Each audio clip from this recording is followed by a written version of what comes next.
إياك نعبد وإياك نستعين اهدنا الصراط المستقيم صراط الذين أنعمت عليهم غير المغضوب عليهم ولا الضالين آمين. بسم الله الرحمن الرحيم.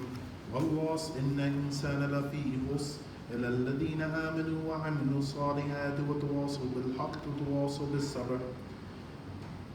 In the name of God, the most gracious, most merciful, all praises is due to God, the most gracious, most merciful.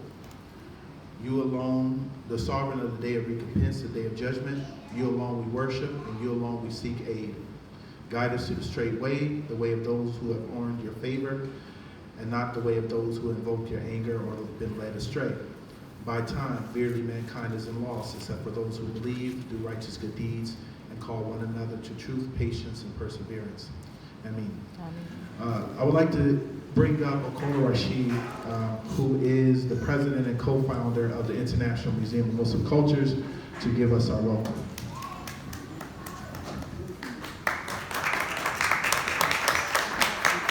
In God's name, the merciful benefactor, the merciful redeemer, Assalamu alaikum. We are so excited to have you here. Welcome, everyone. We call this the Covenant House of Peace. It's a place for peace building, where individuals, groups, organizations can come to reinforce our shared action through dialogue and engagement. Tonight's program is our fourth conversation. The theme, the struggle for freedom in America, which is lifted out of our Islam and America theme right behind this, human unity. So if you haven't gotten a chance to view the exhibit, you would want to make sure that you get a chance to see that. That particular theme as it relates to this program tonight. Let me begin by saying that the struggle for freedom and human dignity in America must necessarily start with the harrowing struggle of African Americans up from slavery. The focus of this particular theme is more narrowly focused. Maybe it's not narrowly focused, but it's focused on the African American Muslim community, right? And that the Muslim community and the Muslim African American Muslim movement, but we're connecting that movement to the civil rights movement and looking at those two movements as one freedom struggle, right? And we're connecting that one freedom struggle to our most recent movements of Black Lives Matter, immigrants' rights, indigenous people's rights, and the fight against Islamophobia. A well-respected scholar and leader made a very interesting observation. His name is Imam Muhammad. He says that there are two leaders that stand out in our recent history as fighters for the old spirit of the African American ancestors. He lists the Honorable Elijah Muhammad and Dr. Martin Luther King. These two men, he says, represent the extreme poles of what we wanted in this country as African Americans.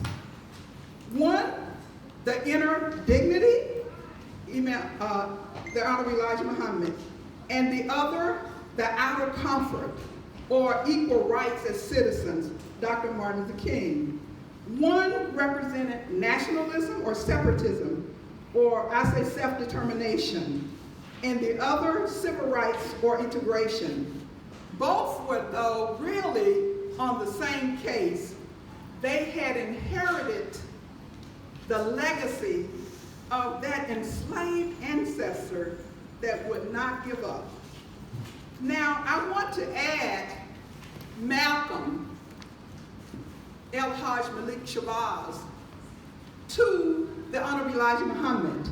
because most people don't know the Honorable Elijah Muhammad, but they know Malcolm, and so I would really connect Malcolm with the Honorable Elijah Muhammad in that he represented that same side of that struggle, right? He moved the nationalist movement, the African nationalist movement, the Afro-American nationalist movement to another level. But really, even though he, Malcolm and the Honorable Elijah Muhammad had a separation, but both were still on the same case. Now, I want to end my little overview by bringing in, I guess, one other significant point as to the reason why this particular subject is a major subject that we're really studying, and we're really seeking to encourage others to study the history of the African American Muslim movement and how it is connected to the civil rights movement, and all of these other movements that really represents one freedom struggle. I want to hone in on that concept of inner dignity that Imam Muhammad mentioned. We've gotten a lot of rights through the civil rights, policies, changes, and so we have a lot of freedoms that are on the books. But we are still, when I say we as African Americans and America as a country and a culture, is still struggling with this issue of respecting the human dignity of African Americans, right? And so it is the position of surrounding our work that a big part of that is because this movement of the African American Muslims have not been studied to get a better understanding of what they actually bring and what they contributed to the struggle. This word inner dignity, it's about racial pride. Malcolm said that there is no way you can talk about the civil rights movement without talking about the African American movement. The African American movement contributed, he says, the strong sense of militancy to the civil rights movement. But I want to add, through the influence of Imam Muhammad, which we have a very capable scholar that's going to talk about that.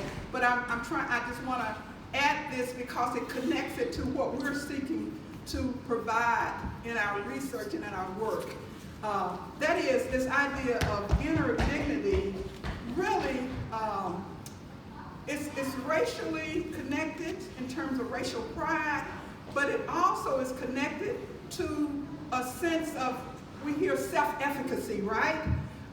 That's having an inner strength to accomplish that one intends or wants or desires to accomplish.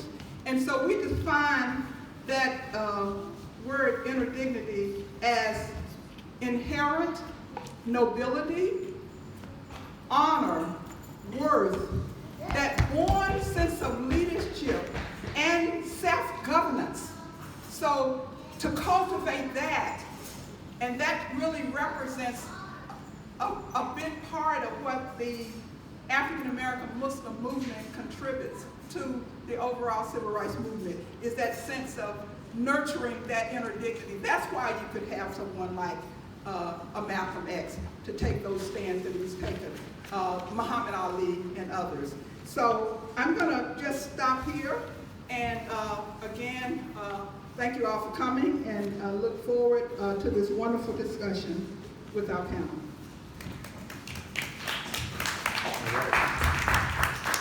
So for those who don't know, my name is Khalid Hudson. I am one of the board members here for the International Museum of Muslim Cultures. I'm also an organizer through the Industrial Areas Foundation, which is a nationwide guild of organizers. And so started here in Jackson, now I'm in Baton Rouge, and so this is always exciting to be able to come and participate with the museum. For me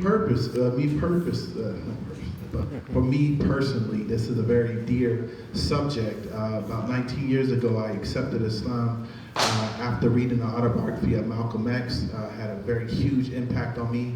But also another element was hip hop music that had such a strong connection to Islam and these ideas of human rights and dignity, and by the Wu-Tang Clan and Mos Def and a lot of others.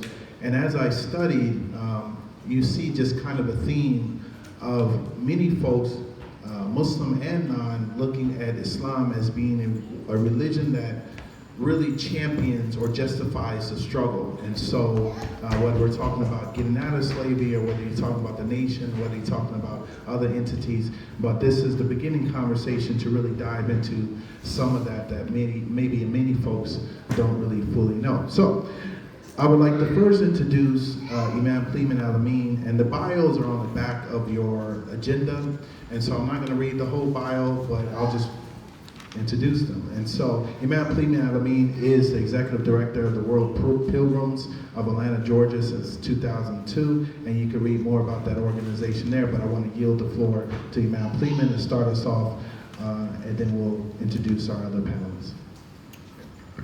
All right, so glad to be here. I thank the museum here for the invitation. Having been in this display, this is really wonderful, and it's a traveling display. So I'm from Atlanta, and we're trying to put in our bid to have it in Atlanta for a few months as well. With the name of God, merciful benefactor, merciful redeemer, praise be to God, the Lord and cherisher of all the worlds. As Sister Okola mentioned, the idea of up from slavery. So up from slavery was sort of tied into this whole conversation we're having. We're having a conversation about how does the Islamic movement and the history and the presence of the Islamic movement fit in with the civil rights movement. And I'm a native of Atlanta, and I went to Booker T. Washington High School, so when I hear up from slavery, I always think about him. And the quote that came to mind that he often would say, and that is often quoted, Booker T. Washington said, "We will prosper in proportion to how well we learn to draw the line between the superficial and the substantial, between the ornamental and the useful. And we must not permit our grievances to overshadow our opportunities." So that to me sort of captures where this perceived split is, or separation. And it really is just that, it's perceived as that way, because if there's any debate about it, the debate comes in how we name the movement. Maybe there'll be a little debate of our engagement, and we have to go through it in terms of the civil rights movement. But if we talk about the human rights movement, or even broader than that, if we talk about the freedom movement, then there's no debate about the Muslim involvement here in America in the freedom movement. When I think about Elijah Muhammad, and it's not just Elijah Muhammad, I can go back as Noble Drew Ali, even Marcus Garvey. Marcus Garvey's number 2 man was Muslim, and he was deeply engaged in that. But really we have to go back before that in the slave, that 15, 20, maybe as many as 30% of the slaves were Muslim, and others were under the influence or were aware of Muslim before being kidnapped and brought here. And those attributes remain strong within the soul of the African American slave, and even after slavery. Dr. C. Eric Lincoln says, when he was alive and writing, the great Christian scholar from at Duke University. He said he believed that African American had a genetic memory of Islam. And really, I have to buy completely into that, because when I was coming up as a Baptist at 13, 14, 15 years old, just going into high school, we began to hear the word Muhammad, and it would resonate with me differently from anything else. And so I had no background in history of that, and when you read about Muslim countries, they were always called Asia Minor. Much of the life of in the Bible, much of it is about Turkey, but it's always never called Turkey. It's never recognized as a Muslim country, and that is because it wasn't then, but it's always referred to as Asia Minor. So I didn't have any background on Muslims, and then the name Muhammad came up. And after that, pretty soon the assassination of Malcolm occurred, and that's when Islam came on my radar, and I began to read his autobiography and other things. And soon after college, looking for a solution for the terrible circumstances within the African American community, I became a member of the Nation of Islam. Shortly after Elijah Muhammad passed, and his son Wallace Muhammad became the leader, and that's when he connected me and so many others to the Quran directly and to the life traditions of Muhammad. So I say that I joined the organization in 1974, but I really became Muslim in 1975 because of his leadership that brought me to the Quran and to the life traditions of Muhammad the Prophet. But certainly Elijah Muhammad and Noble Drew Ali, Marcus Garvey, W.D. Farad, who was the teacher of Elijah Muhammad, they were involved in the freedom movement. For 42 years, Elijah Muhammad taught freedom, justice, and equality. And he wasn't just speaking that for Muslims, he was talking about for all African Americans, that we wanted freedom, justice, and equality. And he said that really white Americans would not realize what real freedom, justice, and equality is until African Americans have it as well. And his focus was always on the community. The idea of doing for self, independence, self identity. Here, African Americans taking on X as their last name, saying that they were ex-slaves. This has to be something that penetrates into the mind and the thinking of all African Americans, that here's one person that's saying, my name is no longer Whitehead, my name is Joe X. And so that is a part of this freedom movement. And then later, to begin to take on names, most of them Quranic names or Arabic names, that had meaning and purpose and direction, saying that I was trustworthy, El-Amin, or saying that I was the servant of the gracious God or the merciful God. These names that we began to accept might have puzzled some people, but now if you look at any football game, you'll see all these Muslim names on these football players and basketball players, but that doesn't mean they're Muslim. So this is part of my argument, that it's clear that Islam has been a part of this freedom movement since the beginning. But Elijah Muhammad talking about do for self, opening up businesses, and the businesses were called your supermarket, your bakery, your dry cleaners. It wasn't called our bakery, our supermarket. So it wasn't about being for Muslims. It was for African Americans. This is your bakery. This is your supermarket. He published a book, How to Eat to Live. And so, yeah, we had some restrictions on all kinds of foods, but we also had a good diet of healthy eating. And I was thinking about it on the way over from Atlanta, that really he was boycotting before we had some boycotts early on in the 30s and 40s, but he was boycotting cigarettes. He was boycotting alcohol. He was boycotting gambling.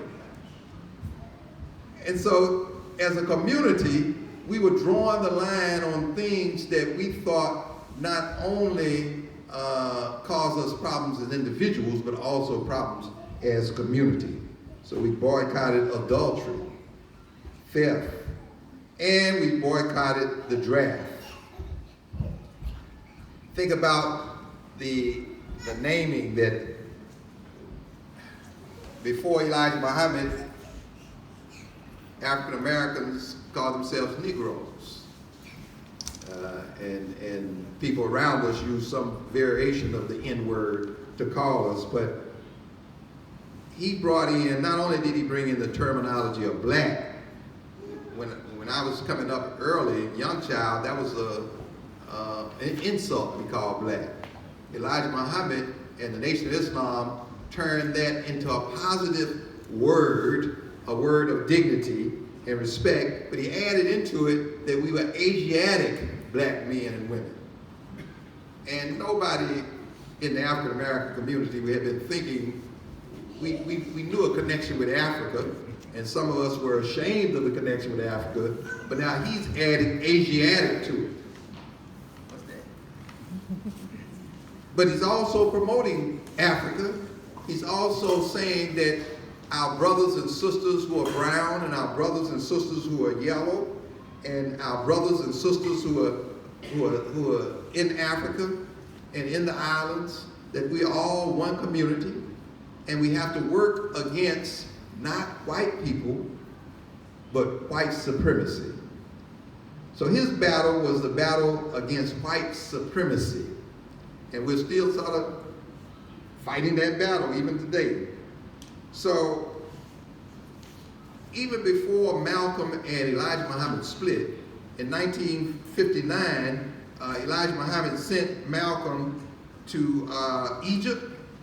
He sent him to Iran, sent him to Syria, Ghana, and Indonesia to represent the Nation of Islam. So here, the idea of the freedom movement, as seen through the eyes of Elijah Muhammad and the Nation of Islam, clearly is an international movement. And after the split between Elijah Muhammad and Malcolm, Malcolm in that first year, he went to Hajj, and so he went to Mecca and to Jeddah, but he also traveled to Cairo, to Beirut, to Alexandria, to Nigeria, to Liberia, Senegal, Morocco, Algeria, Kenya, Ethiopia, meeting with revolutionary leaders and heads of state. Now, during that period of time, from 1957 to 64, you had 16 African countries that declared their independence, 3 Caribbean countries as well, and Malcolm was engaged with all of them. He said, it's time for all African Americans to become an integral part of the world's Pan-Africanists. This is a quote. And even though we might remain in America physically while fighting for the benefits the Constitution guarantees us, we must return philosophically and culturally and develop a working unity in the framework of Pan-Africanism. He said the entire civil rights struggle needs a new and broader interpretation. We need to take it to a higher level, to the level of human rights. We need to get out of the jurisdiction of Uncle Sam and take our case, the case of the black man in America before the UN and the nations of the world. So this was the enlarging the idea of what the movement was, and you could see it in Muhammad Ali. Now, I really love the name Cassius Clay, but Cassius Clay doesn't measure up to Muhammad Ali. He could have still been a champion in Cassius Clay, but he would not have been loved by the whole world as he was and still is as Muhammad Ali. So here's a man that is refusing. Now, Elijah Muhammad was drafted too, and he was sent to jail because he didn't register for the draft. Warithuddin Muhammad, Wallace Muhammad, his son, went to prison because he did not register for the draft. So here's Muhammad Ali giving up all of his fame and his status and his fortune because he believes that he shouldn't go to fight people who murder black and brown and yellow people who have never done anything to him, never called him the N-word, or never insulted him. So he gave up all of the things that we would love to have. He gave all of that up because of that principle. And that began in 1966 when he was drafted and his fighting title taken. And it wasn't until 1967 that Dr. King took the similar position when he spoke at the Riverside Church in New York, and he took the position against the Vietnam War. And so Dr. King and Muhammad Ali were in tune, and you have reports of Dr. King standing with Muhammad Ali in terms of all of that. And then his trial, it was like a 21-minute jury trial. The jury sat out for 21 minutes, came back and ruled that he was guilty. And for the next 4 years, from 67 to 71, he was fighting that, and the Supreme Court finally overturned his conviction and ruled, unanimous ruling, 8-0. And Muhammad Ali went back into the ring, but not just any ring. He started taking fights, the Thriller in Manila, in the Philippines with Joe Frazier, and then the Rumble in the Jungle in Zaire. So he took this status and made it international. And he was popular and loved all throughout the world because of what he did. The Rumble in the Jungle was watched by 1 billion people. Now that's the African American, 2 African Americans battling, but 1 billion people, and at that time, that's probably clearly 1/4 of the world, maybe a little bit more at that time, watching this man because his name is Muhammad Ali. This is part of the freedom movement. There's no doubt about it. I don't think anybody would really argue that.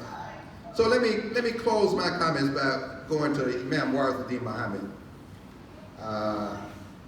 Many of us here were followers and supporters of Imam W. Muhammad. I had the opportunity to be very, very close to him and travel with him and assist him directly. He's the one that transformed this Nation of Islam from a pseudo-community, a pseudo-Islamic community, into an authentic Islamic community, and did so by preserving the best of the Nation of Islam and connecting the American aspect of the community and of the individuals with that global aspect of the faith and the religion. He made it clear that Islam was not foreign and that democracy was not un-Islamic.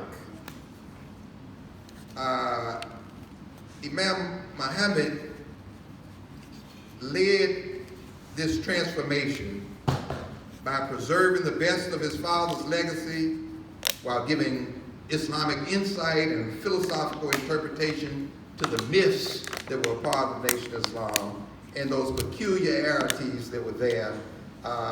If he could not reconcile those things philosophically, or if they could not be reconciled Islamically, then he exposed them as such and moved the community away from that. When he first became the leader, he was asked, "Do you feel as though you would be living in your father's shadow?"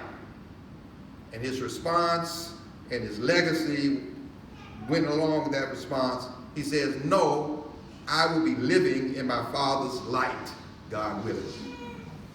He said, Imam Muhammad said, "No other people have been challenged by history more than the African American people. We were stripped of our origin and identity, stripped of our culture, and our souls were laid bare open. And most of what we have gained and experienced in Africa, we lost it. So much so that we have to understand that no people can repay us, no people can compensate us, no people can restore us, that the restoration and the compensation that we see amongst African American people, that's from God. That's from God. And when God does such a thing, we become obligated to serve God who has no needs. And from that, we have to understand we're obligated to serve everything God has created, all the creatures, but also the human beings. We're obligated to serve those with needs whom God has created. He said the time of seeing each other as enemies is gone. We must be pleased as Muslims to see good Christians being good Christians. We must be pleased as Muslims seeing good Jews being good Jews, as well as good Buddhists and Hindus and others. We want success for any who believe in goodness and who invest in the human life and being. So this is the transformation that he brought about for the Nation of Islam, which put it right at the center of the freedom movement. And the civil rights movement is within the freedom movement. He said, we are working for a productive mind that will enter and affect a change of the soul, not just for one people, but for all people. And he would often quote, and I'll close right here, he'll often quote Dr. King, and that quote that Dr. King says, it really boils down to this: all life is interrelated. We're all caught in an inescapable network of mutuality, tied into a single garment of destiny. Whatever affects one directly affects us all indirectly. So I'll stop there, and I hope I've opened up room for discussion of how we see the role of Muslims, Muslim Americans in the movement. It might be some debate in the civil rights movement, but I think when we look at it in its broadest terms as a freedom movement, there can be no debate. Thank you. All right, thank you. Next up, we'll have Dr. Safiya Omari, who is currently serves as the Chief of Staff for Mayor Chokwe Antar Lumumba.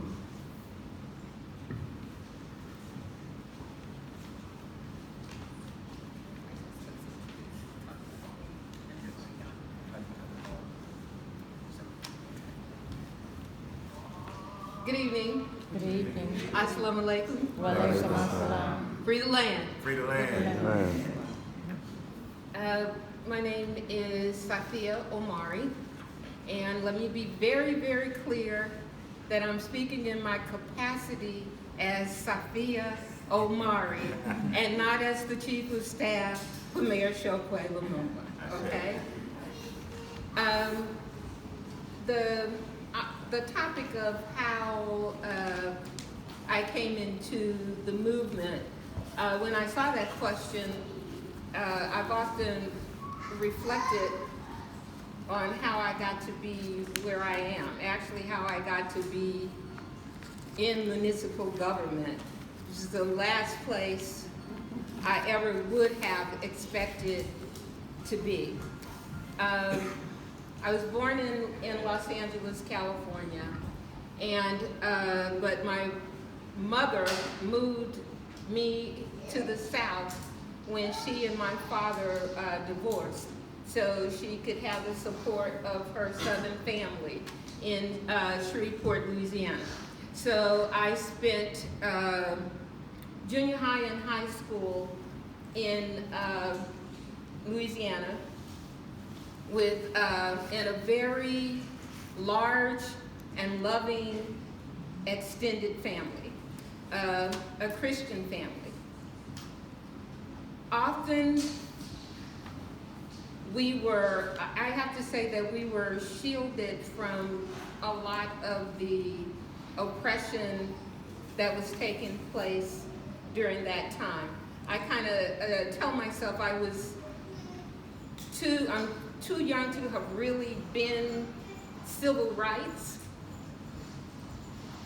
and I'm too old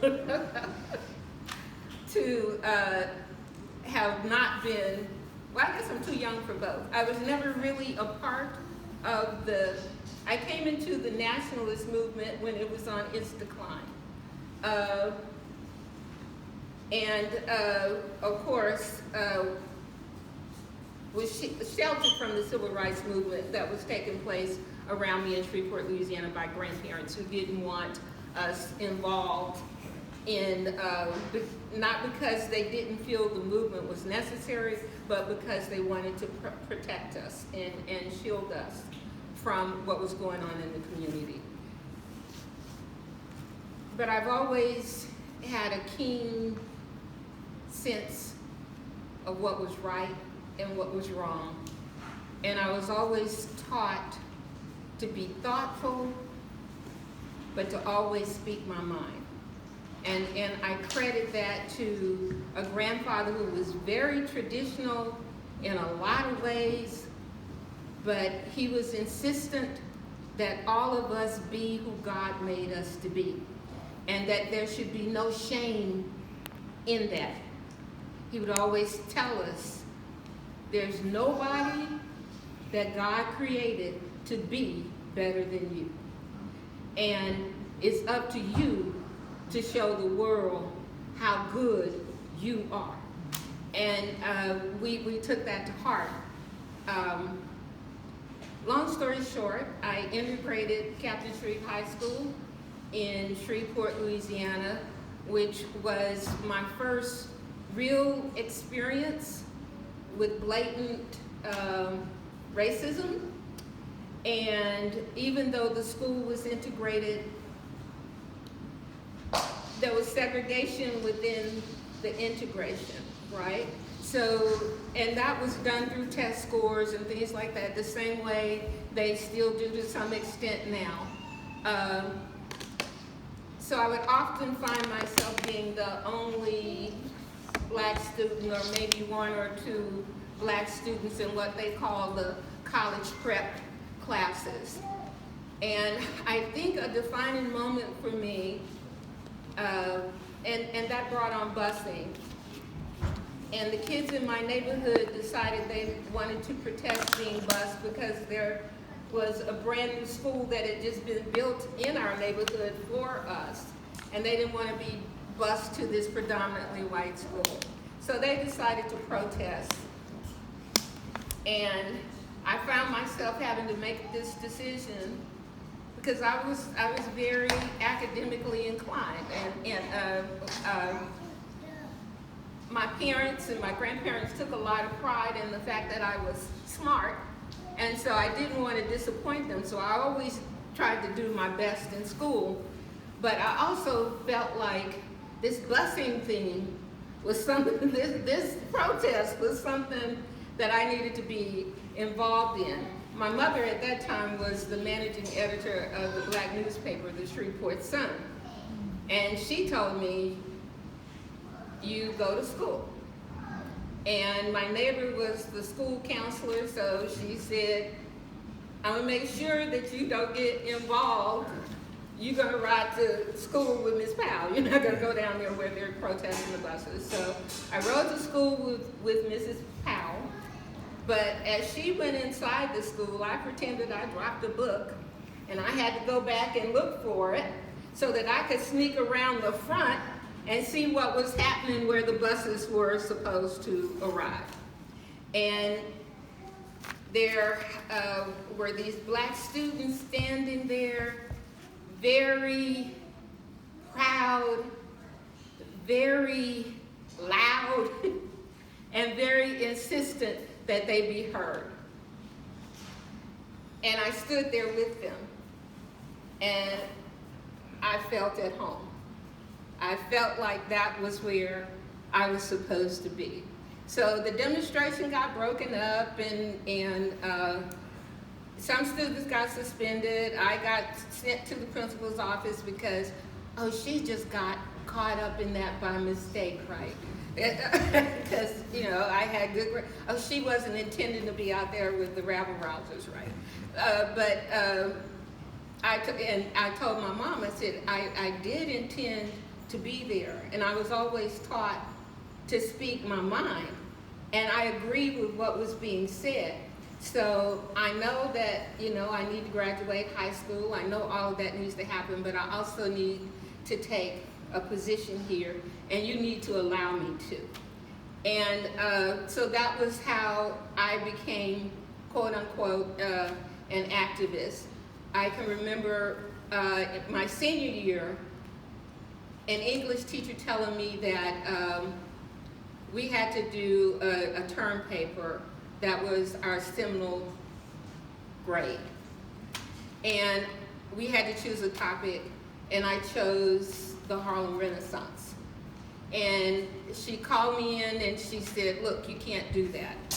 And I said, well, why can't I do that? She said, well, there's not enough information out there on that. I said, don't worry about that, let me find that, right? And then she said, well, it's not a part of the American mainstream. And I said, so you're telling me that I'm not a part of the American mainstream?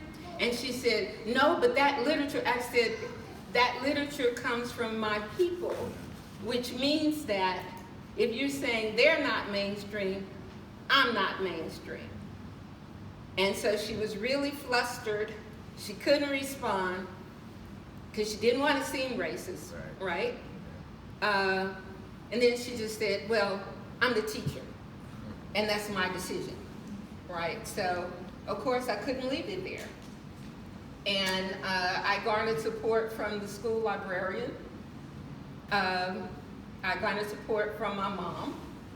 And we had a black assistant principal, and we had a meeting, and they insisted that I be allowed to do this report on the Harlem Renaissance. And that experience, I think, was probably my first time, because we had to present it, my first public speaking experience outside of the church. You know how we all have to get up and do our church speeches, right? But this was the first, and it was my first time speaking on a topic to white people, because the majority of my classmates were young, middle class to upper middle class whites.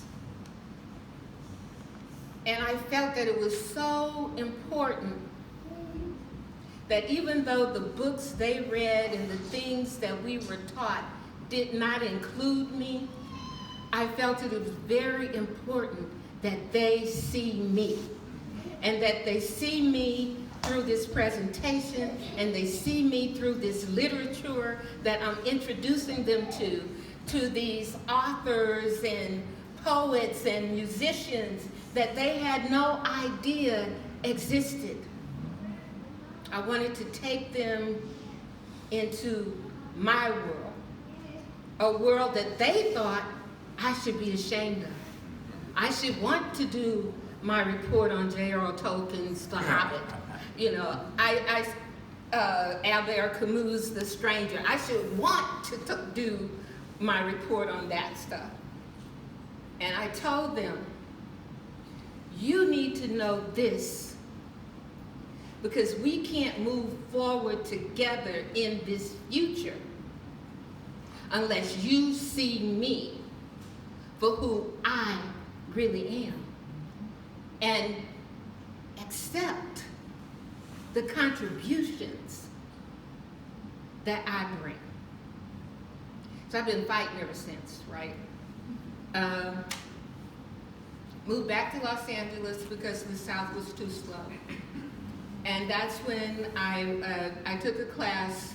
I was working on a master's in psychology, and I took a class at Cal State Los Angeles, and decided that what I was seeing in my internship wasn't really, you know, Freud just really wasn't doing anything for helping my people, right? So I decided to go to a Pan-African Studies class because I realized that the short stick of, I could be as smart as I was, right? But I knew very little on the broader scale about me and my people.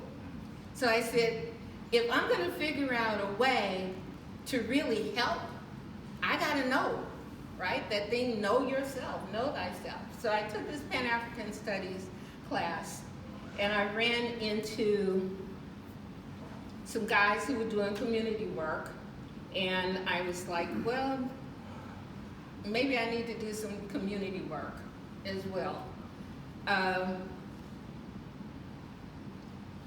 They were working on the case of Geronimo Pratt, who later became known as Geronimo Jijaga.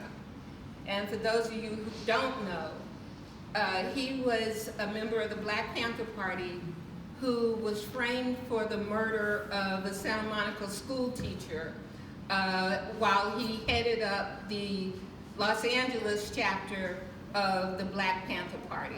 Now, Geronimo had served 2 tours in Vietnam, and when he came, and actually, he used to call me homegirl because he was from Louisiana also, but he would always tease me and say Shreveport was more East Texas than it was Louisiana because he was from Morgan City, Louisiana, which is South Louisiana. But at any rate, Geronimo, evidence had come out that the FBI, the COINTEL program that everyone is, well, most people are familiar with, which were the dirty tricks and games that the government played to destroy Black organizations, and Black Panthers were certainly a target of that. They had orchestrated Geronimo's conviction. And even though he had, I think his sentence was something like 10 years to life, at that time he had already served like 15, maybe 20 years on his sentence. And he refused to say that he had committed a murder that he knew he didn't commit, so that made him ineligible for parole. So at any rate, I decided that, you know, they were talking about prisoners of war in the United States. You know, I'm like, oh, you crazy. They have no prisoners of war in the United States. And they say, oh, sis, you need to be educated, right? So I started going to political education classes at their center and learning about the Black Panther Party and that movement, and how there were scores of Black men who had been locked up for their involvement. And I became involved in the case of Geronimo Jijaga. One of the fundraisers was for Minister Farrakhan at that time, came to Los Angeles to do, he did come to Jackson later, but he came to Los Angeles to do a fundraiser for Geronimo Jijaga. And in that fundraiser, that was, during the work around that, that was my first exposure to the Nation of Islam, right? Khalid Muhammad, who was the West Coast regional minister at that time in Los Angeles, actually tried to recruit me and a couple of the other sisters who were involved in doing this work around Geronimo's case. So that was my introduction to the Nation of Islam. However, because at that time I was rebelling against everything that I'd been taught, the Christianity, and I wasn't going to drop that and then go into something else that I felt was religious and dogmatic, and that, to be quite honest, was oppressive to women. Even though the nationalist movement had its issues with women as well, I felt freer to be myself within a nationalist organization. So that's how I became a part of the New African Independence Movement. That's how I originally met the late Chokwe Lumumba doing that work in Los Angeles. And I can tell Khalid wants me to wrap up. You know, he's like, okay. This is all interesting, but get to the point. I'm not saying that. I'm not saying that. Okay, but I ended up becoming a member of the National Black Human Rights Coalition. From the National Black Human Rights Coalition, I became a founding member of the New African Peoples Organization. And from the New African Peoples Organization, I became the first national coordinator for the Malcolm X grassroots movement. Now, I say all that to say, when people ask me, well, how would I classify myself politically now? I would classify myself as a humanist, okay? I believe in human rights for all people, regardless of race, nationality, religion. God made all of us. God made all of us. However, and I'm a Pan-Africanist, however, I believe that where your home is, you fight the hardest. And my home, I consider myself a New African, which is an African born in America. We try to take the best of our African heritage and we marry it with the traditions and culture that we have developed here inside America. And I fight tenaciously and unwaveringly for the human rights of African people. Now, I support everybody's struggle. You know, you'll see me all over the place, but my home is in the New African Independence Movement, and I'm a humanist.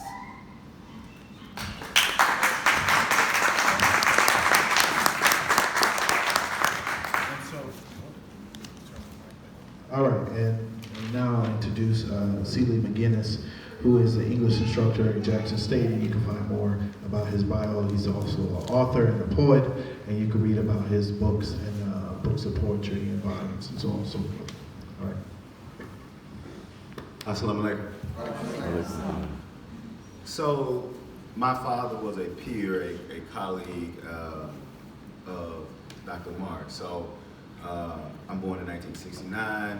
I come of age in the 70s and 80s, what my father calls the most dangerous time for black people, because y'all all lost your soul, your sense, and your sense of African self. He told me that every day.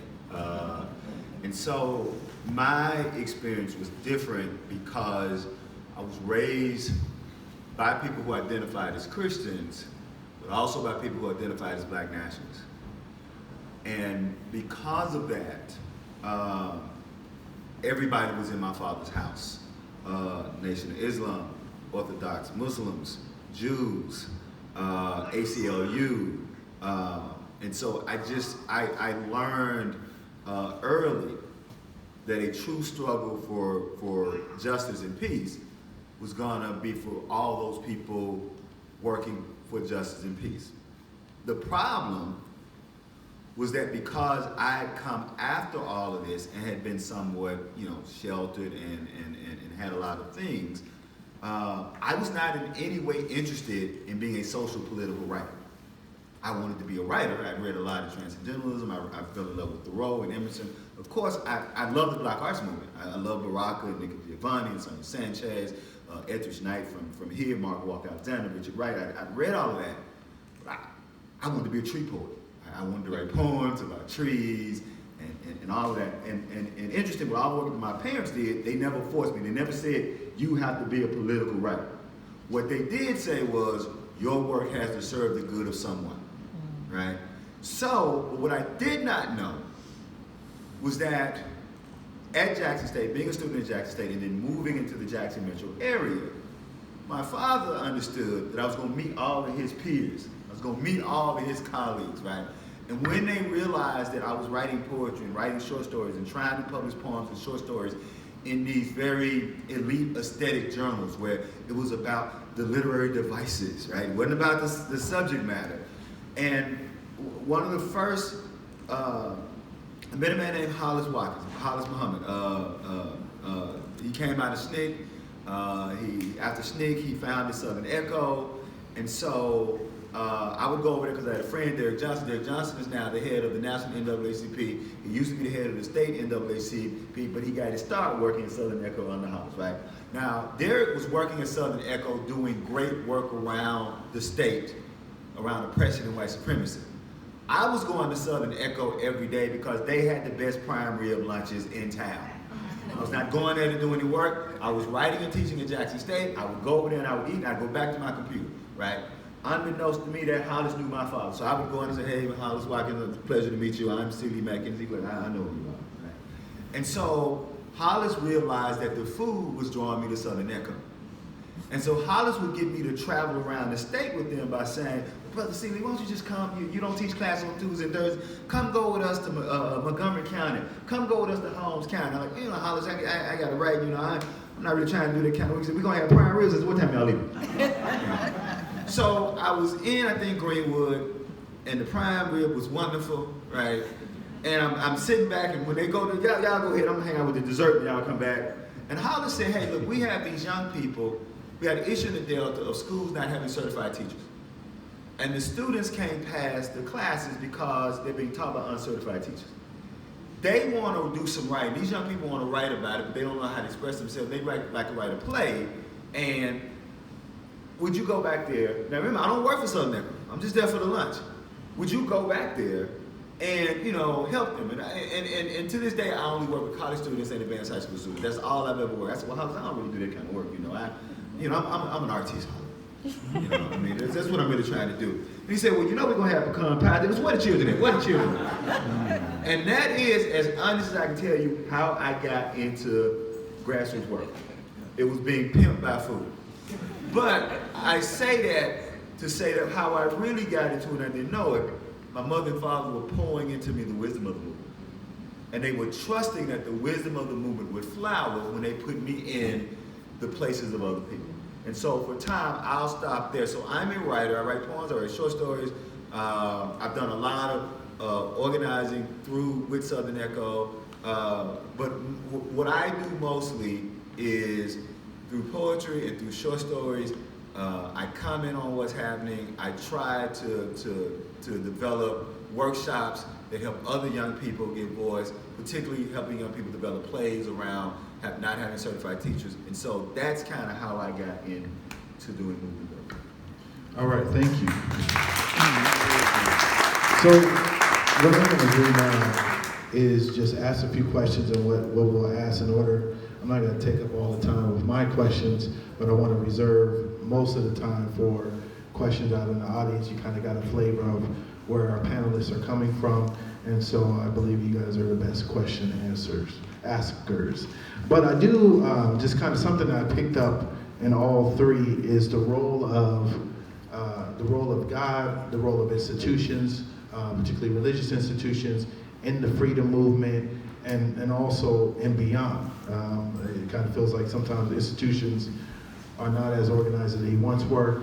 But if we could just, if you have some input on that, the role of institutions in the freedom movement and the significance or lack thereof in the freedom movement, that's my question about what do you feel about the institutions themselves? Okay.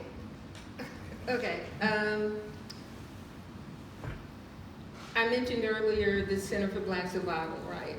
And so one of the things, we were a bunch of young, recent college grads. Some of us were in grad school, young couples, and we were in South Central Los Angeles.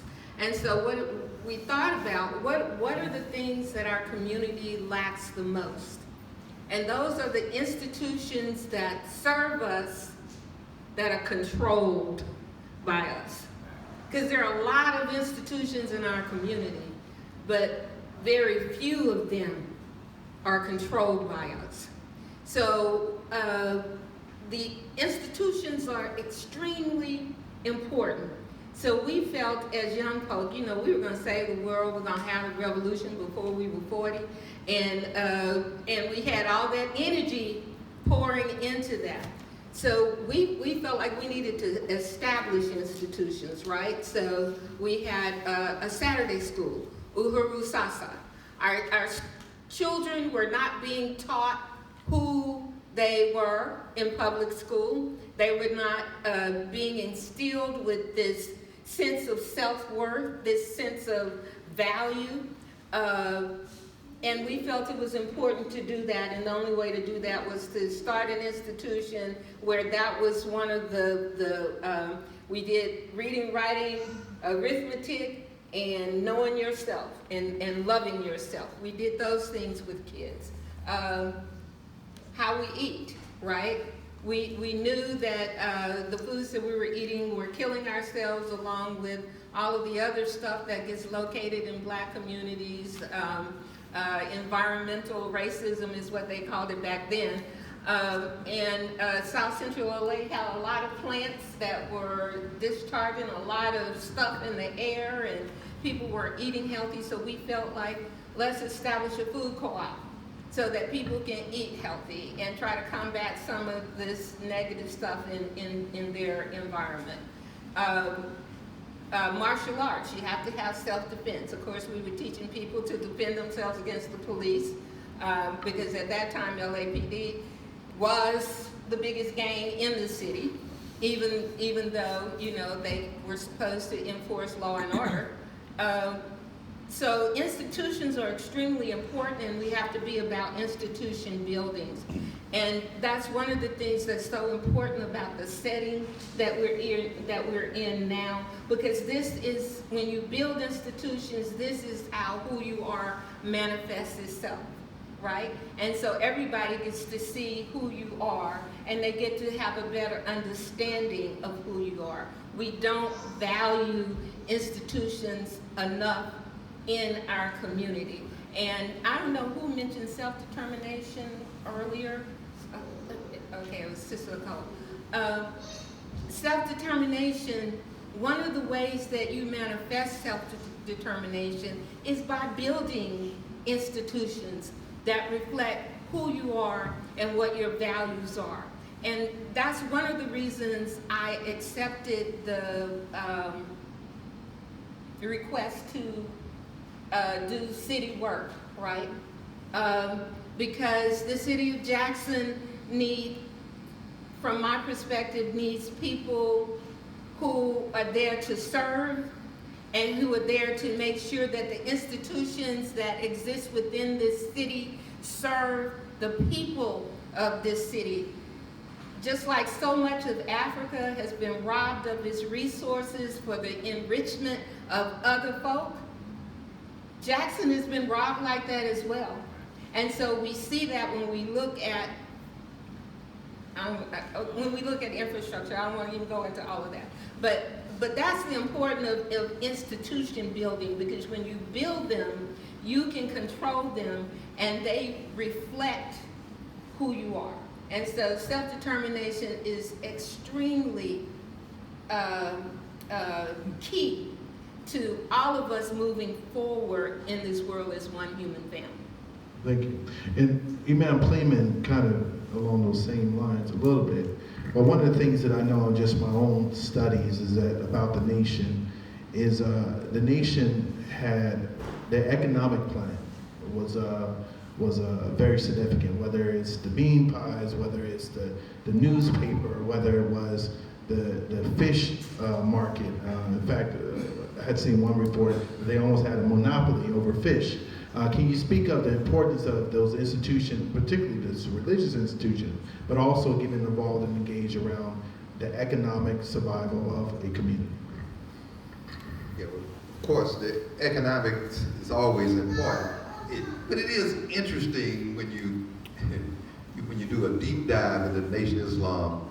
Had a lot of businesses and taught a lot of people how to run a business, but that was really not the goal. The goal was to get African Americans out from under the oppressive system of the United States and so it was really an attraction.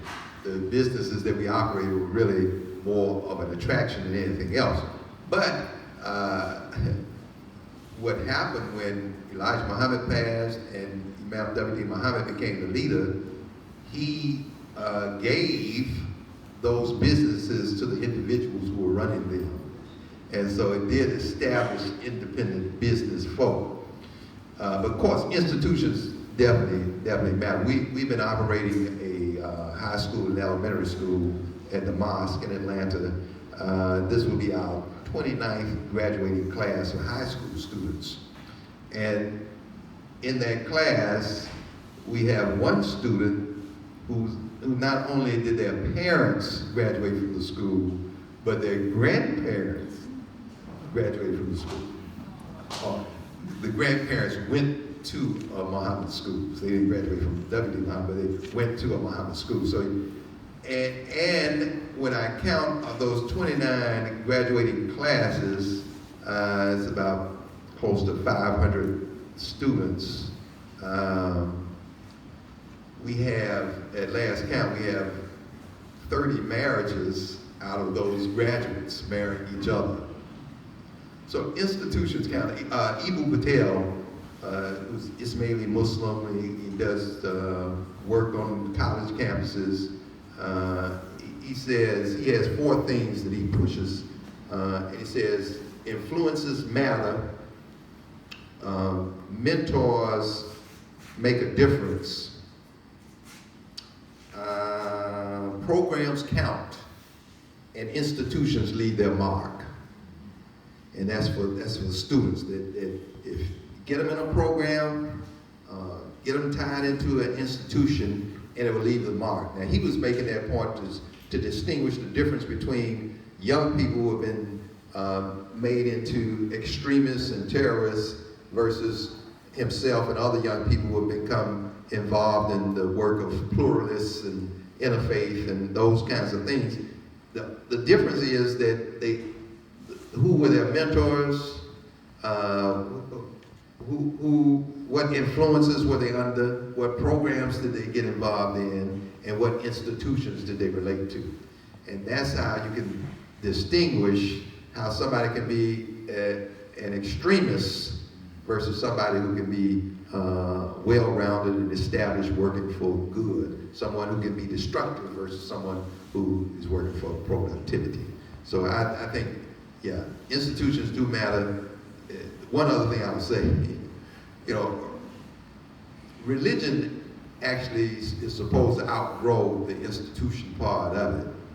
And if you look at our community is really unique, the Islamic development in America, that the first name for the Nation of Islam was really the lost found Nation of Islam in the wilderness of North America.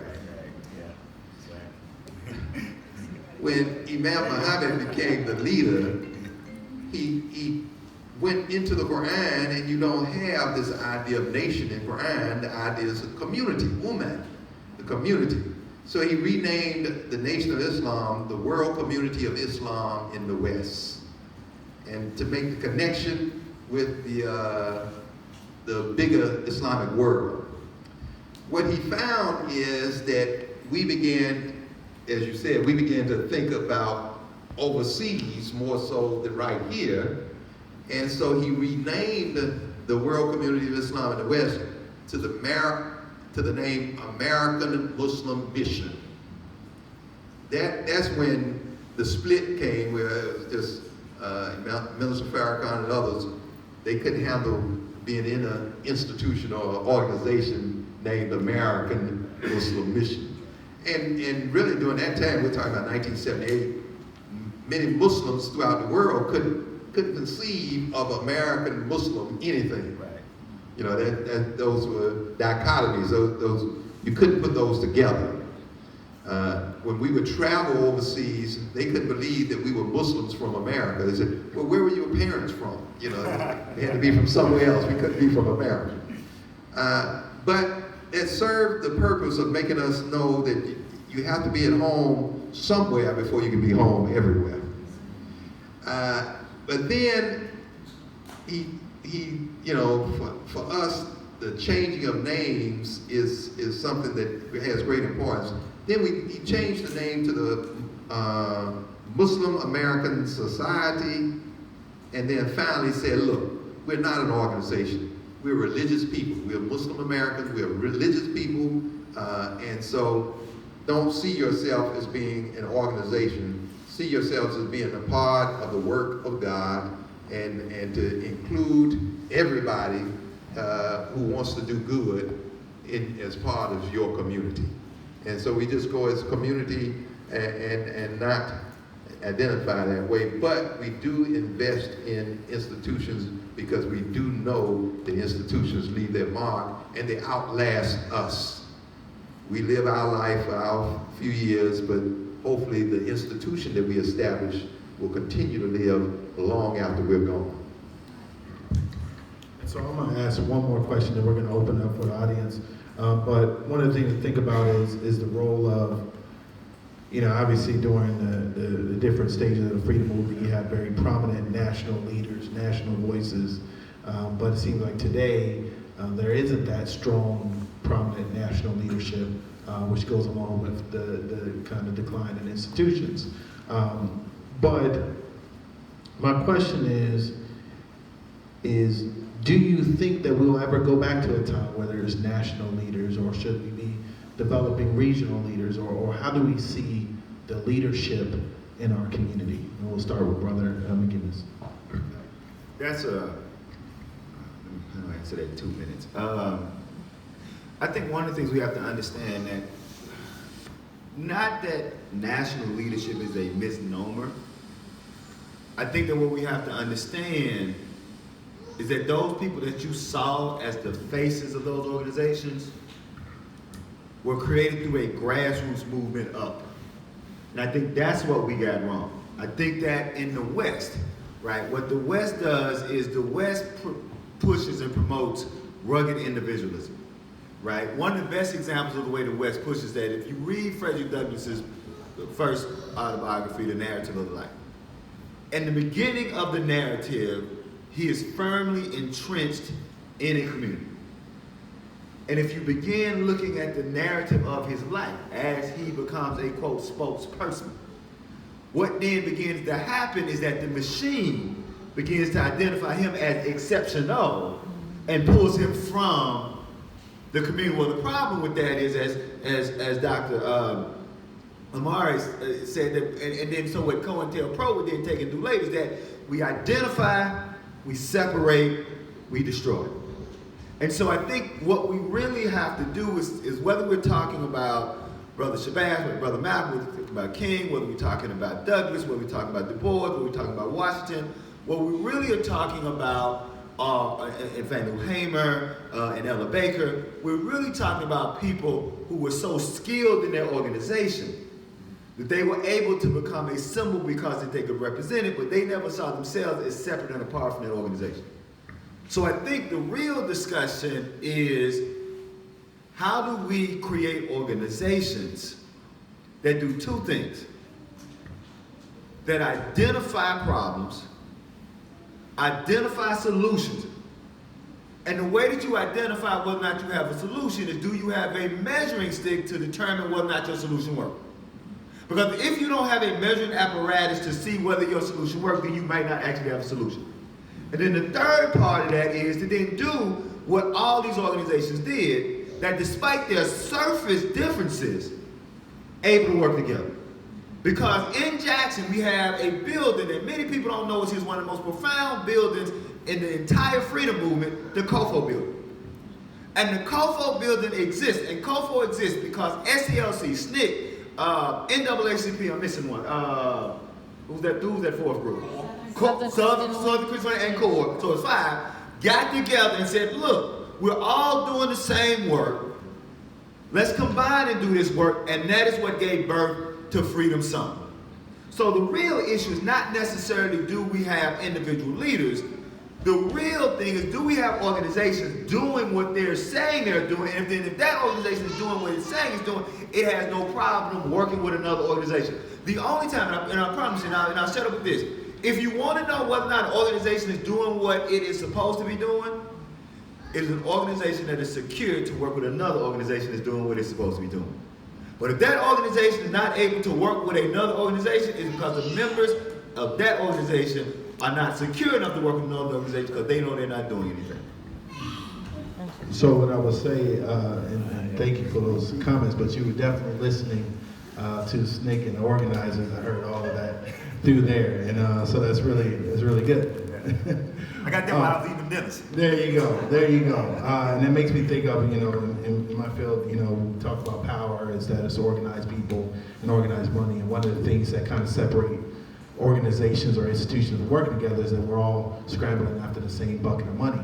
And so how do we, create opportunities to raise our money to be able to work on the things that we want to work on? So what I want to do is take it to the audience. So if you have a question, please raise your hand, and we'll try to get as many of them as possible. Don't be shy now.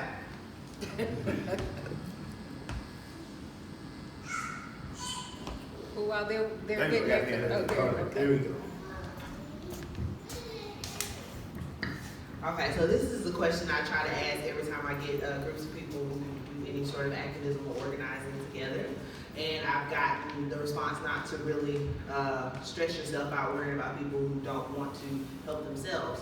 So I know we spoke about organizations and institutions, and I think somewhere between my generation and the generation after me, there is a distrust and a disinterest in the organizations that are already happening. However, I like how you, Mr. McInnis, how you brought up the rugged individualism. I feel like that is taking us away from even wanting to create new organizations, like Dr. Omari was saying. So what would you all's solution be to the current climate now? The people who are not in this room, who tend to not come to these events, who tend to not be interested in the organizations and want to be individuals, but are not getting anything accomplished with the movements that they're making.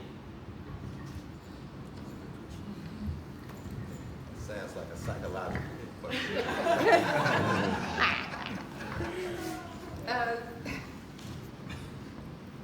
and really, my response to that is that most real change is made by a few people, right? So we always talk about getting the masses involved, but if you have a core group of committed people, they're gonna do what's necessary to push the change forward.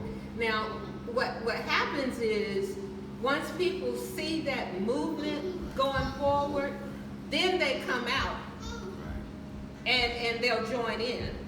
And so I think that's what's really important. A lot of organizations get discouraged because they don't have the numbers that they think they need to have to really affect change. But if they're committed and their work is showing, they'll attract people. And it takes time. I often say this about our people, right? It's hard to get them out there organizing and all of that when they're trying to pay their rent, or trying to find a job, or the car broke down, or, feeding children. It's hard to get people committed to struggle when they have all of that going on in their lives. So those of us who are blessed enough to be able to balance all of that and participate in the struggle, we have to kind of set that example, but we have to also build institutions that help alleviate those kinds of issues for people so they can focus on a bigger picture than just survival. So it is about Maslow's hierarchy of needs, right? The first need is survival, and that's what people are going to work towards. So we build institutions that can help address some of the material circumstances that oppression and poverty and miseducation leaves a vast, too many of our people in. Then we can begin to pull more of them into this human struggle for freedom. But I also wanted to address, take the privilege, I got the mic, okay. I wanted to address the question of leadership because I agree with Celie 100% on the fact that we have to focus more on collective struggle as opposed to this idea of this charismatic leader. Together we're smarter than any one person could ever be. And if we understand that and work with that principle of collective leadership, we're all leaders at some point. If I'm weak in some area, okay, like I can talk a whole lot, right? But when it comes down to actually getting something done, I may not be that good. So if there's a person in the collective that can pick up the ideas that I put out and move them forward, they become the leader in that area, and it just moves around. And it becomes so much more difficult for a person to think that they are better than and above the rest of the people because they have this title. Oh, that is my pet peeve, right? This title. No, yeah, I'm chief of staff, but I'm a person. And you're a person. And my title does not entitle me to treat you any differently than I would expect to be treated myself. So that's what I wanted to say about that.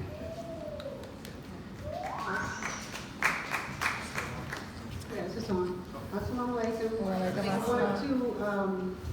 to, not so much ask a question, but to comment on what is happening on the question that you asked, my sister. It's because the children or young adults who are your age and behind you do have, they're using social media, and I think you know this, they have a leadership, they have something that is already within the structure. They may not call it an institution, but they trust each other. They trust what is happening within their own realms, and they do address this through podcasts. I listen to my daughter. She's in her 30s. She listens to podcasts. They have issues that are being addressed, and we may not know or be in the middle of their addressing those issues, but they are bringing forth their questions, they're bringing forth their solutions and problems, and they do have leaders. You know, we may not know the leaders, but the leaders are there. And they trust what is within their own realm. And I see this all the time because, they have blogs. There is a way that we should, that we should teach them, because that's the problem with us, is that we came up to one generation, but they're a new generation, and they have different ways of communicating with each other. We have to learn how to deal within that realm and teach them how to make a difference in whatever is going on in their lives and the lives of their children. But I think they are, but we may not be so aware of it ourselves, but it is happening because I see it happening as I walk in the house and listen to this all the time. Yeah, and I hear that often. I'm not completely convinced yet, but hey, I could be wrong. I've been wrong many times before. But I do agree with what you all are saying, that this collective leadership and that in certain instances somebody is more qualified to be the one up front, and then in other instances somebody else. And so that the Islamic concept is our concept of shura and consensus. And sometimes you get somebody that's so engaged and so informed that they actually become an institution in themselves. And so the issue is, how can they work on the succession while they are active and contributing and leading and everything? They have to bring up somebody because they know they can't be there forever. But I look at it just off the top of my head, Marion Wright Elderman. She's the institution herself, and I'm hoping, I believe that she has other people that she has groomed and everything else, but sometimes people are just that important to the cause. But everybody has to, who's working with an institution, they can't work for an individual, they have to work for a cause. Right. They have to have that cause in mind more so than who that leader is, because that leader may leave us, or the leader may fall short or whatever, but the cause is still there, the concern is still there. And so hopefully social media, we have that. I got a lot of students and children and everybody else that would say that, but we have to see, Black Lives Matter, that was based in social media, but they had to come out in the street at some time. And hopefully they are still committed like they were committed 2 or 3 years ago. Okay. So it's for our community, and this is for Muslims, you know, we have experienced strong leaders, 42 years of Elijah Muhammad, 33 years of Imam W.D. Muhammad, and now we can't identify any one leader, and that's great. But let us lead where we are with what we have, and let us support other people who have skills that, you know, if somebody can do something better than I can, then I have to find something else for me to do. I have to do something else. But I want to support that person who can do it better than me. And so this is the Islamic idea of leadership that, and we have to promote that. We have to promote that. Assalamu alaikum. How do we begin to not fall away from each other? That is, the young adults, our elders, our pioneers, even our young children. If we can get some suggestions, some ideas, maybe about 4 people or more, can we just share how we do that? Thank you. So I'm gonna get a tame version because this is the version. There's a version that gets everybody upset at me.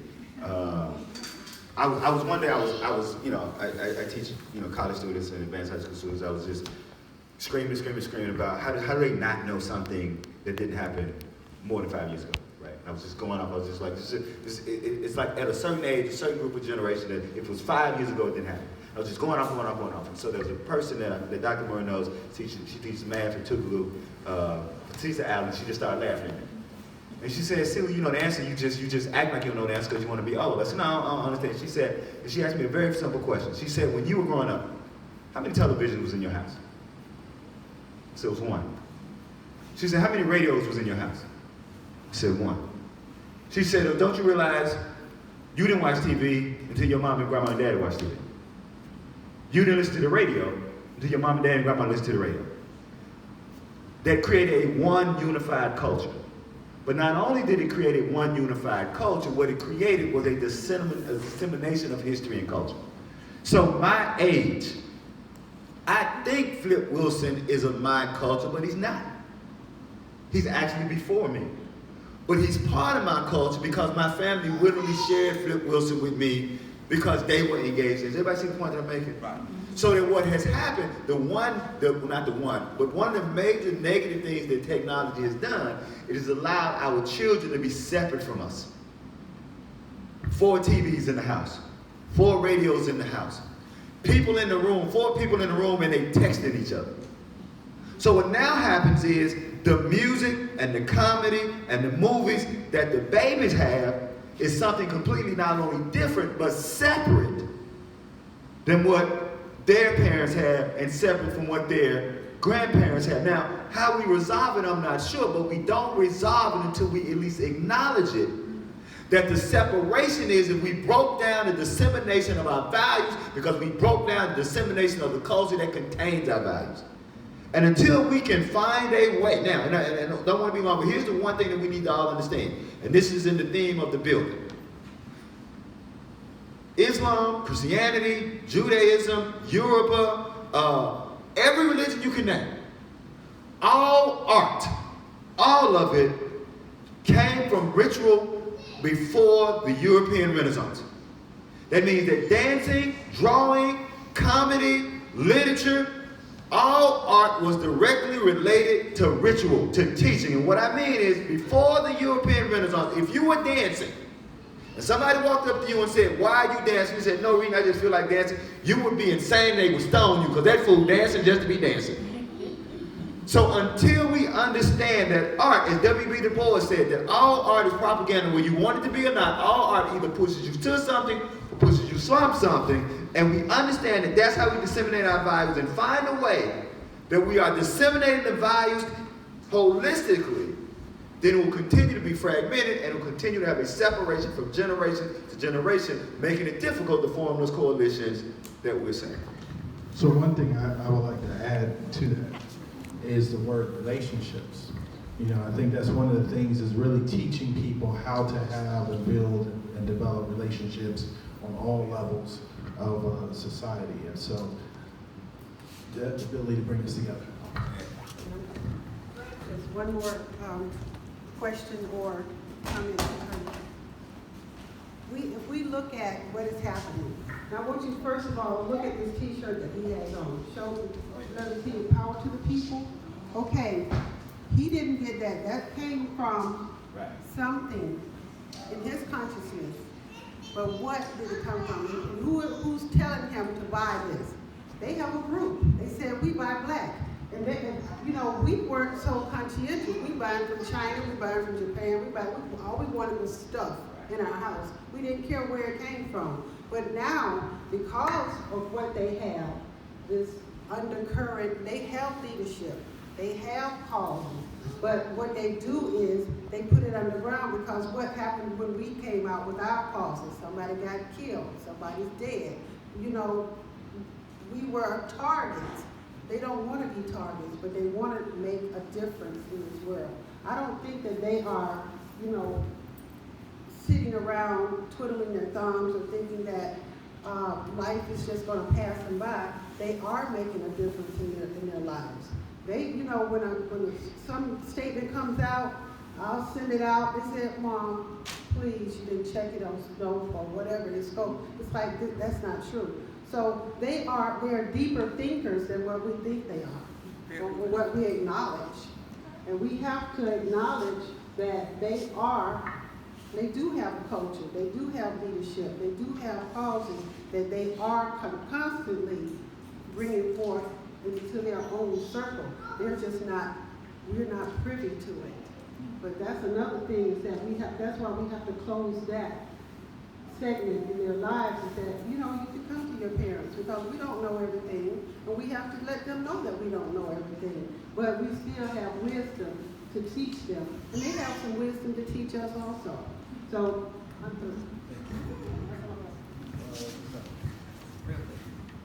I just wanted real quick. I completely agree, and I think the newsletter that you sent out not too long ago is a good example of that flow of information that I think has to happen.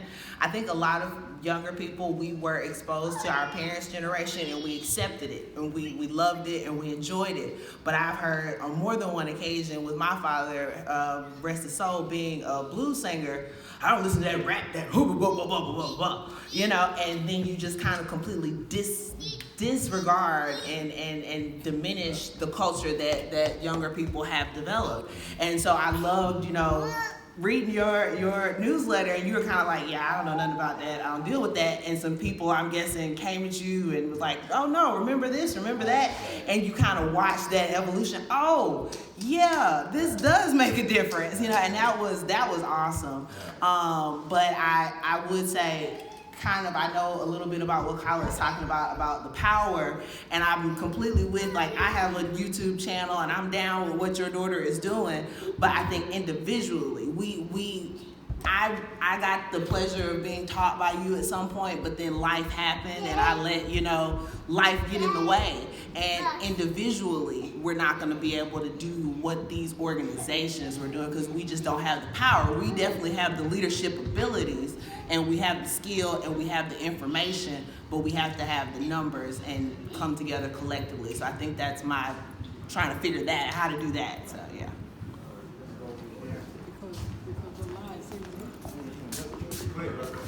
Okay, I'm gonna go a different route on this a little bit. You talk about educating people, communities. You talking about educating people like in school. You got education, you had it back in the 70s and early 80s. They changed and took it out.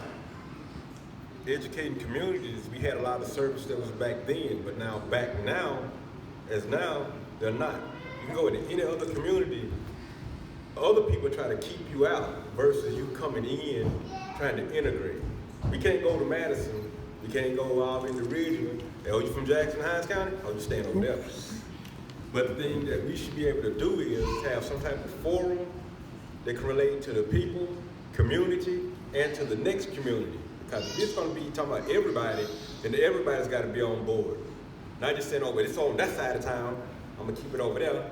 You ain't going to keep y'all on this side of town. Because back in my day growing up, you had real music. You had something that was political, something that had a message.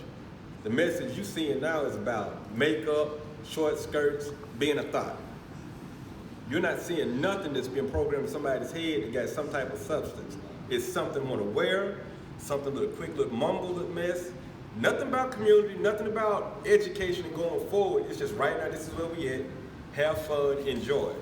But we're not bridging the new generation behind me.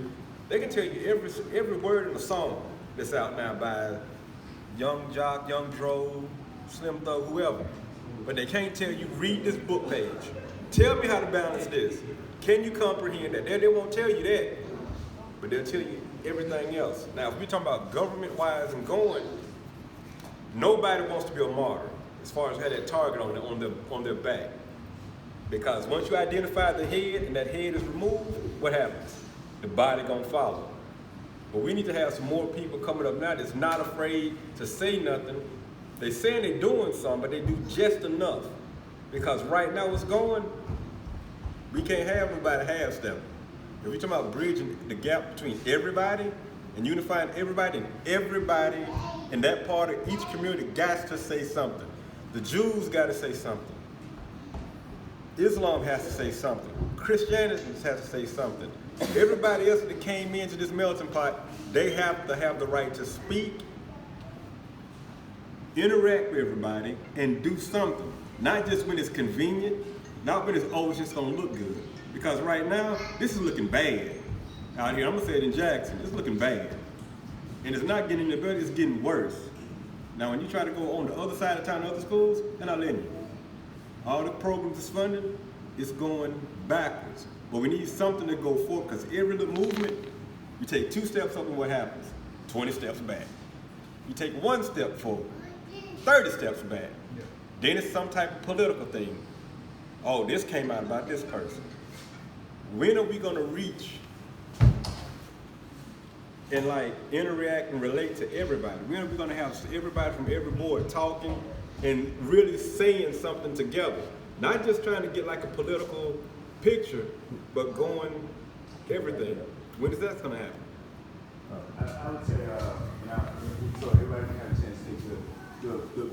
The first part, agreeing with something needs to be done. The point I want to make, though, is that one of the first things that needs to happen at the very point of your statement is we need to establish that black people never wanted integration. We wanted to be desegregated.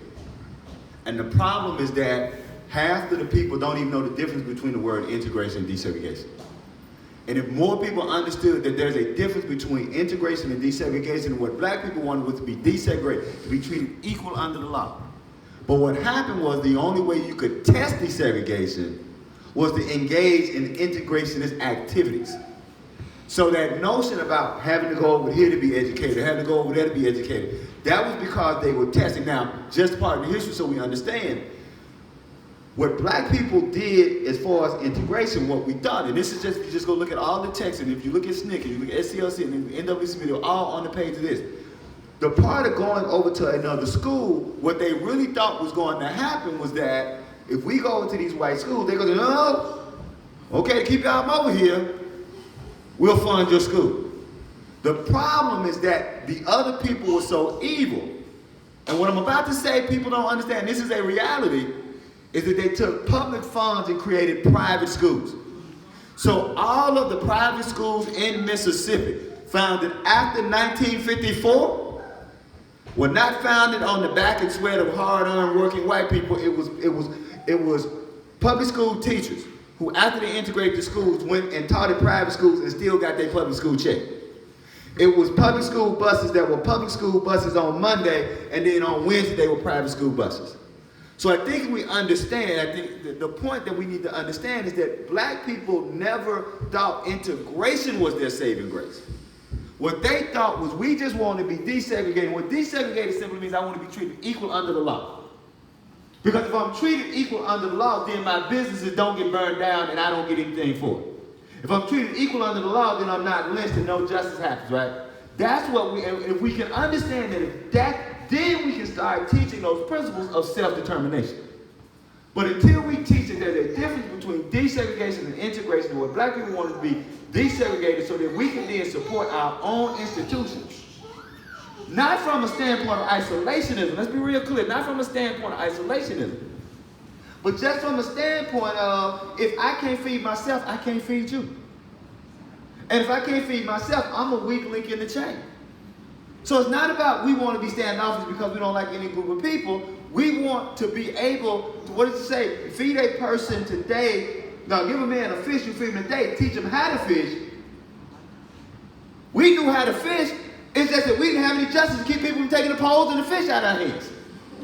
And so if we reestablish that, then we reestablish the institution so that we don't have to run to different places.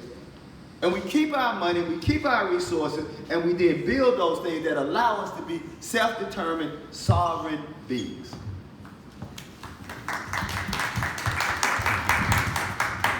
Okay, he said he's just a poet, right? A trifling tree poet. Okay. I wanted to address that concern as well. We are harder on each other than we are on any other group of people. And that's because we've been socialized and taught to be that way. It's because we've been taught that we can't appreciate and value each other. So even when progress is being made, it's somebody in the background saying, oh, that ain't about nothing, they ain't doing nothing, it's gonna end up being the same old thing. Because we have not been taught to believe that we can do. And that's one of the reasons why it is so important. To me, the major institution we have to control is our schools. So we can deprogram all of the self-doubt and the self-hatred. Now, I had the benefit of primarily black schools until I was old enough to have a sense of myself. So I had black teachers telling me what I could do and how smart I was and what the world held for me, right? We have a whole generation of students who have teachers who look like them but don't love them. That's right. Because they don't love themselves. That's right. So we've got to love ourselves first. And we got to give ourselves a break, okay?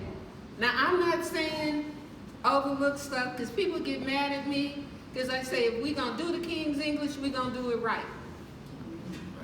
And if I'm doing Ebonics, then I'm going to be me. I'm going to do that too, right? But understand there's a difference between the two. So if you want to be successful and participate in a world that devalues you, there's some, you got to be better than the mother folk, right? Which means you got to speak the English better than they can. You got to conjugate the verbs. You got to do all of that. But at the same time, understand and value the creativity, the rhythm, the joy of life that comes out when we're together and we're speaking I be, he be, she be, we be, right? Value that. It's not less than. But in some places, you need to show, you need to be, I used to tell my students at Tougaloo, you gotta be bilingual. Look at it that way. Be bilingual. You gotta be able to switch when the situation calls for it. But we also have to stop not loving ourselves. And even when we correct each other, we have to correct each other with love. Thank you. Correct each other with love. We are the most beautiful, forgiving, creative, spiritual. We are a beautiful people. And if we believe that, the world we create around us will reflect that beauty. And that's what we have to focus on. Look at the problem. Y'all, when you go through what we have been through as a people, and you make it through over here, and I'm sitting up here with a PhD from a university in Northeast America, where they say people from the South are dumb, and even our universities are substandard. When we can do this, and my grandfather couldn't even get an 8th grade education because he had to go to work in the fields. That's us. That's God in us. And that's the other thing that we don't recognize. Because we all say we love God and God loves us, but we don't recognize the God in us. And I think you were, Imam, I think you were the one who said, recognize the God, right? As who we are as a people. And that's why our movement has never been about hate. That's why. And understand that. It's not been about hate. It's just been about planting ourselves firmly on this soil and saying, see me as the person God made me to be with everything that I bring.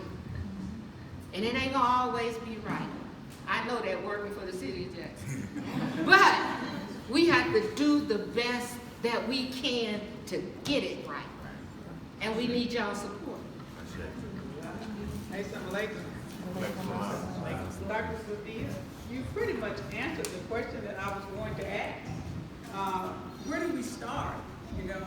And you're pretty much saying you start with self. Yes. And we have a saying in our culture as well, save your family. You start with your family. And once you can realize yourself that, you know, something needs to be done, and you try to better yourself, that way you can sort of like pass the baton on to your family at least. You know, you like you're doing your best. And I would also like to make the comment, the brother talked about Hollis Watkins. I got a chance to be in his company many times. And my favorite food was the carrot soup. Oh, yes, ma'am. So, yes, sir. I just would like to, you know, say that this is wonderful that we are doing here, and I just hope that we can all continue to try to bring this back to our families, because that's where it starts, at home. Yes, just a couple of things I want to add to the conversation. And family, you know, we are new people. We're new people. And think about what, if we couldn't hear democracy through the eyes and mouth of Frederick Douglass or Sojourner Truth or Dr. King, then we wouldn't have the kind of democracy that we try to have. You know, they expanded and deepened the whole idea of democracy. Same thing for our Muslim community throughout the world, that we are new people, and the Muslim world shouldn't deprive themselves of hearing Islam coming from this new, innocent people. And so same thing with Christianity. You go to a Christian, African-American Christian church, you're hearing something different. But the great insight is that God has no needs, so this gift that God has given us, we're obligated to share it with everybody else. That's right. Whatever good we have, whatever good, even none of us would want anybody to go through what we've gone through as a people. That's right. But God has brought us through that. And now we have something to share with others, and we're obligated to do that. Now, two things that this idea of what we have, what can help us is definitely love, but also the concept of justice. And God says in the Quran, "O you who believe, stand out firmly for justice as witnesses to God, even though it be against yourself, your parents, your kin, whether it's against the rich or the poor." You know, we have to be just, whether it's against the rich or the poor. For God is aware of all.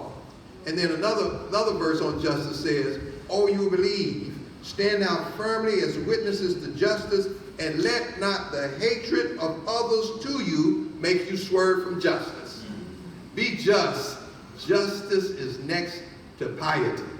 The word in the Quran is taqwa. Justice is next to God. Being regardful of God is justice. So that's what we have to look at. And one of my favorite quotes from Dr. King. Now, you know, just to mention this.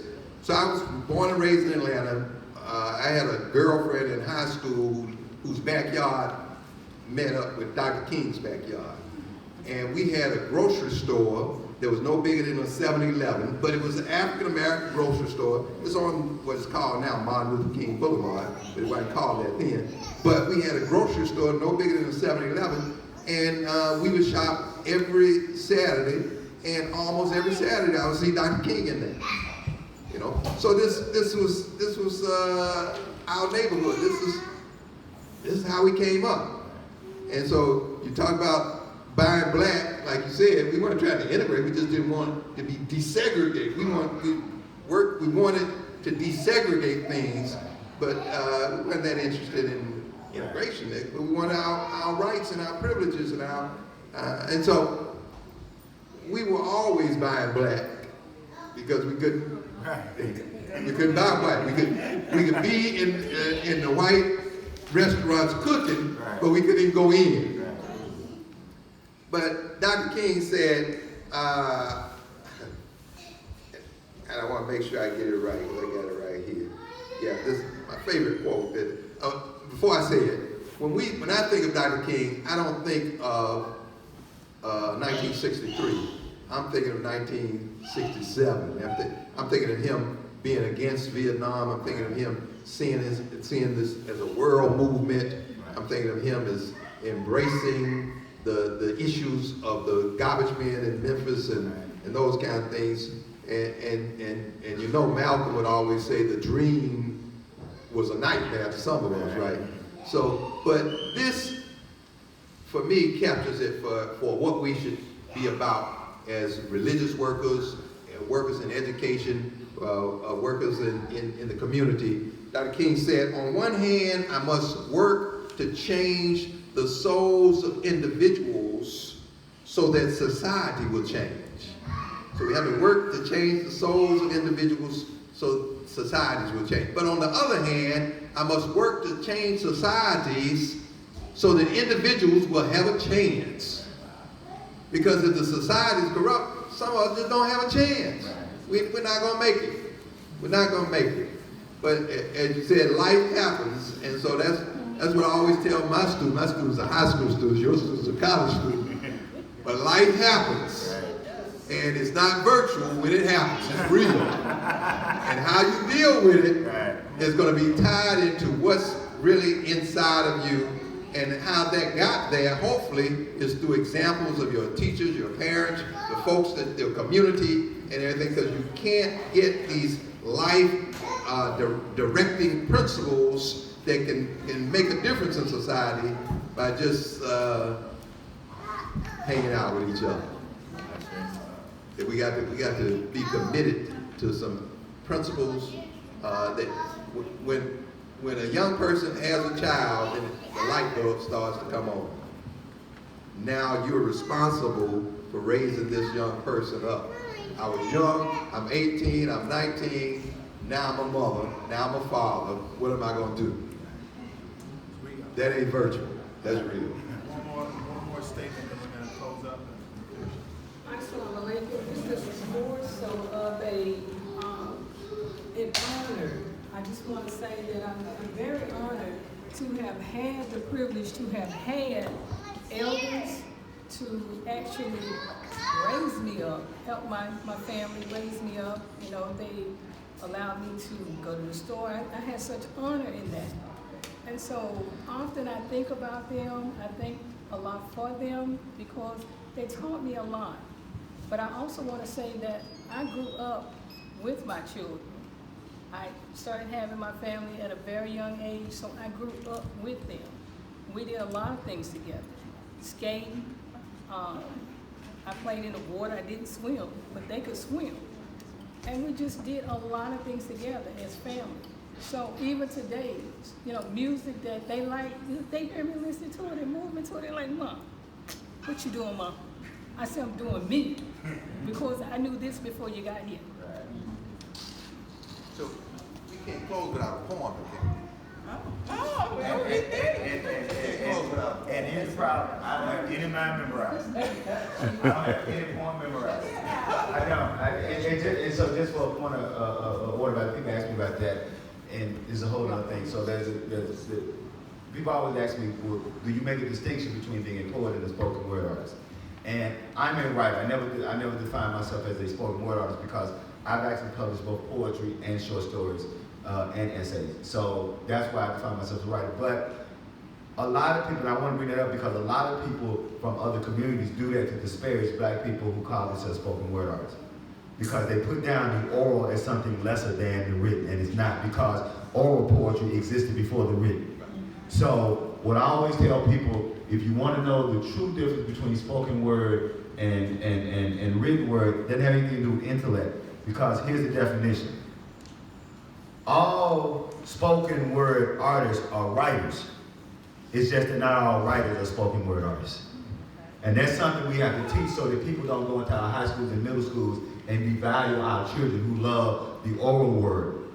Because we understand how powerful the oral word is, but what happens is we denounce and we defecate the oral word. And what you do then is you destroy a young creative mind by telling them what they do is lesser than what somebody else does. But unfortunately, I don't have any mind memorized.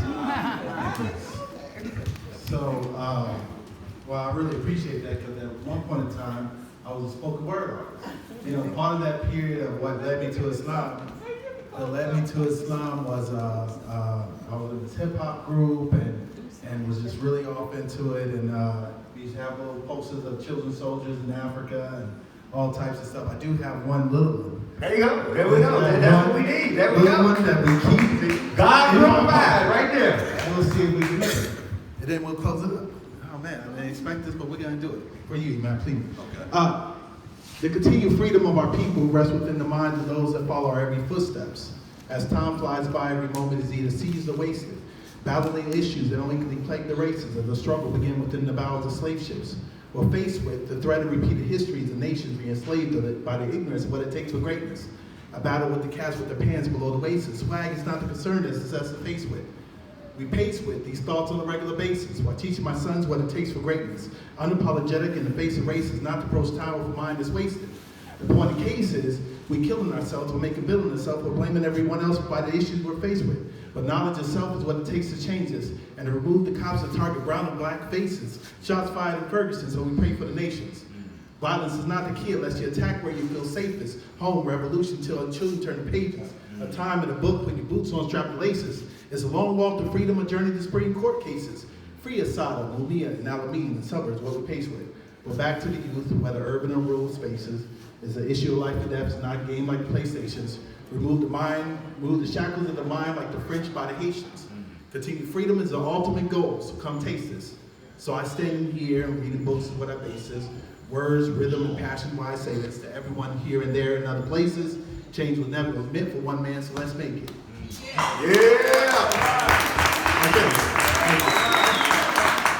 So we appreciate y'all. We appreciate our distinguished panel, so please give them a round of applause. And now Plemon and Liegh, Dr. Safiya, Omari, and also Brother McInnis.